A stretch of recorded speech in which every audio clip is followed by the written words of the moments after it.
A canvas of uncertainty defining instability in art. Mateo Balaban's statement, "Art is a unique personal sense of instability available to everyone," resonates deeply. It challenges us to consider instability not as a flaw, but as an inherent quality of art. But what exactly does instability mean in this context? Instability in art refers to its inherent ambiguity, its ability to evoke a range of emotions and interpretations. It's the feeling of being slightly off balance, of questioning what you see and feel. A good piece of art doesn't offer easy answers, it provokes, challenges, and unsettles. This instability is not a negative attribute. Instead, it reflects the complexities and uncertainties of the human experience. Life itself is inherently unstable. We are constantly evolving, adapting to new situations, and grappling with our own internal contradictions. Art, in its instability, mirrors this reality back to us. It allows us to explore the full spectrum of human emotion, from joy and love to sorrow and fear. It encourages us to embrace the unknown, to question our assumptions, and to find beauty in the imperfect. Echoes of chaos, instability, and art history. Throughout history, artists have grappled with instability in their work. Consider the raw, visceral paintings of Francis Bacon. His distorted figures, often set against stark backgrounds, evoke a sense of existential angst and psychological turmoil. Bacon's work is not about capturing beauty in a traditional sense. Instead, he uses distortion and fragmentation to reflect the complexities and anxieties of the human condition. His paintings are unsettling, yet undeniably powerful. They force us to confront the darker aspects of our nature and the fragility of our existence. Similarly, Jackson Pollock's abstract expressionist works embody a different kind of instability. His drip paintings, created by flinging and pouring paint onto canvases laid on the floor, seem chaotic and unpredictable. Yet within this apparent chaos lies a sense of energy, movement, and emotional intensity. The art of rebellion. Street art and accessibility. Street art, in its very essence, embodies instability. It exists outside the traditional confines of the art world, often appearing in unexpected places and challenging societal norms. Banksy, perhaps the most renowned street artist, exemplifies this. His subversive stencils, often with political or social commentary, challenge authority and provoke dialogue. His work is ephemeral, subject to the whims of weather and urban development, further emphasizing its instability.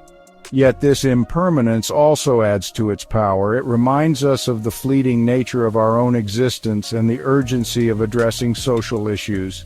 Street art, by its nature, is accessible to everyone. It doesn't require a trip to a museum or gallery. It exists in public spaces, available for anyone to see and interpret. This accessibility is crucial to democratizing art, making it a shared experience rather than an exclusive pursuit.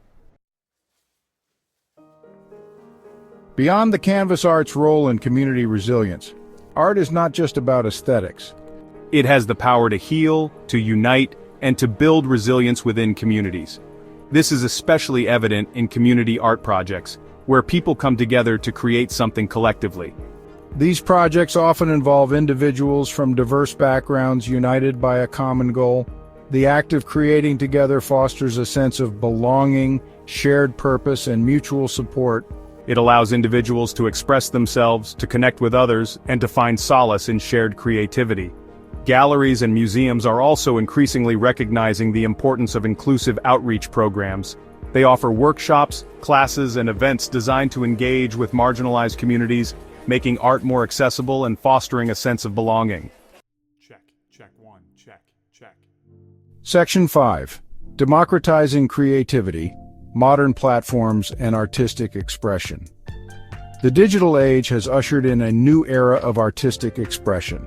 Online platforms and social media have democratized art in unprecedented ways, providing artists with global reach and audiences with access to a vast array of creative content.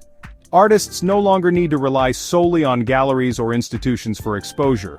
They can showcase their work online, connect with other artists, and build a following based on their own merits. This has led to a surge in independent artists and a diversification of artistic voices.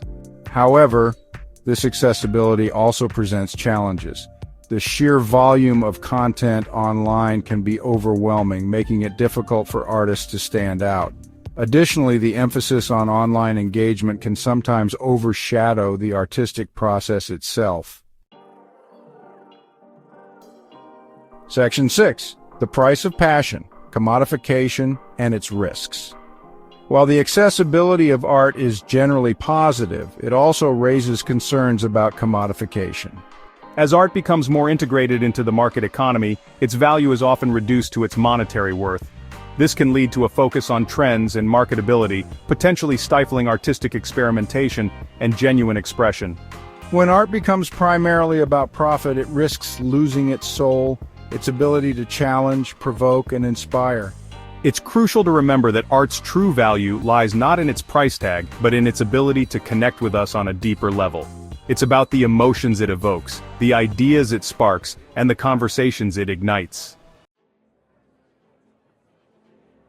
Section 7. A catalyst for change: art's power to provoke. Despite the risks of commodification, art retains its power to provoke, challenge, and inspire social change. Throughout history, artists have used their voices to highlight injustice, advocate for equality, and inspire movements.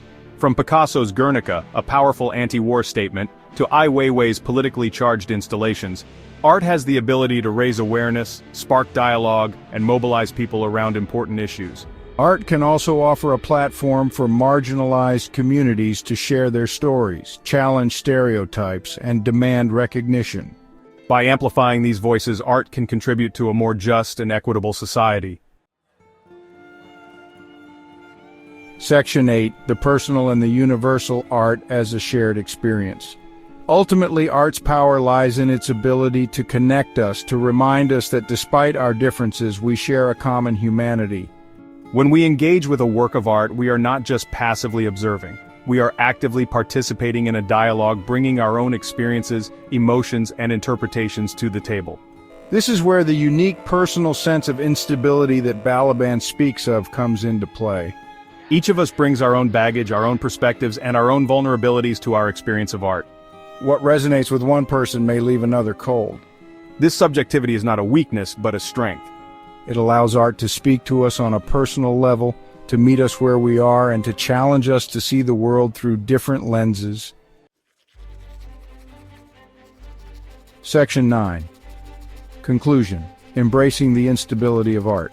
Mateo Balaban's assertion that art is a unique personal sense of instability available to everyone is a call to embrace the unknown, to find beauty in imperfection, and to engage with art on its own terms.